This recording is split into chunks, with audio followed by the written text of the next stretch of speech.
కంటే ఇప్పుడున్న కాలంలో పిల్లల ఎదుగుదల పూర్తిగా వేరుగా ఉంటుంది. ఈ కాలంలో చిన్న పిల్లలు కూడా పెద్ద పెద్ద వ్యాధులు బారిన పడుతున్నారు. ప్రతి అమ్మ పిల్లల పెంపకంలో చాలా జాగ్రత్తలు తీసుకుంటుంది.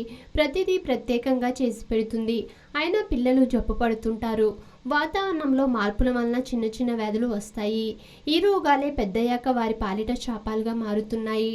డాక్టర్ల సర్వే ప్రకారం ఉబ్బసం వంటి శ్వాసకోశ సమస్యలు బారిన పడ్డవారిలో ఎక్కువగా యుక్త వయసు వారే ఉన్నారు. మీ పిల్లలు కూడా రోగాల బారిన పడకుండా చురుగ్గా ఉండాలి అని కోరుకుంటున్నారా? వారిని మీరు గొప్పవారిగా చూడాలనుకుంటున్నారా? అందుకు సంబంధించిన కొన్ని విషయాలను ప్రపంచ ఆరోగ్య సంస్థ సిఫారసు మనకు అందించింది.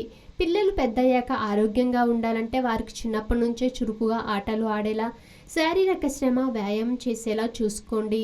దీంతో యుక్త వయసుకు చేరేసరికి ఊపిరితిత్తుల సామర్థ్యం గణనీయంగా పెరుగుతున్నట్లు తాజా అధ్యయనం ఒకటి తెలిపింది. అబ్బాయిల కన్నా అమ్మాయిల్లోనే దీని ప్రభావం ఎక్కువగా కనపడుతుండటం విశేషం. దీనికి కారణం అమ్మాయిల ఎదుగుదల కాస్త త్వరగా మొదలు కావడం అనేదే పరిశోధకులు భావిస్తున్నారు. పిల్లలు రోజుకు గంట సేపు వ్యాయామం చేయాలన్నది ప్రపంచ ఆరోగ్య సంస్థ సిఫారసు. కానీ ఇప్పటి వరకు జరిగిన సర్వే 100కి 7 కూడా దీన్ని పాటించడం లేదని, ఇలా కనుక మీరు చేసినట్లు అయితే మీ పిల్లల భవిష్యత్తును మీరే తగ్గించుకున్న వారవుతారు.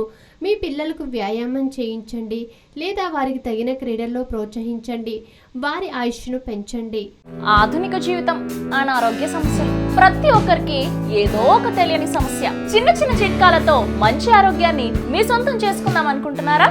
ఇంకెందుకు ఆలస్యం, వెంటనే మా యోయో హెల్త్ ఛానల్ ని సబ్స్క్రైబ్ చేసుకోండి.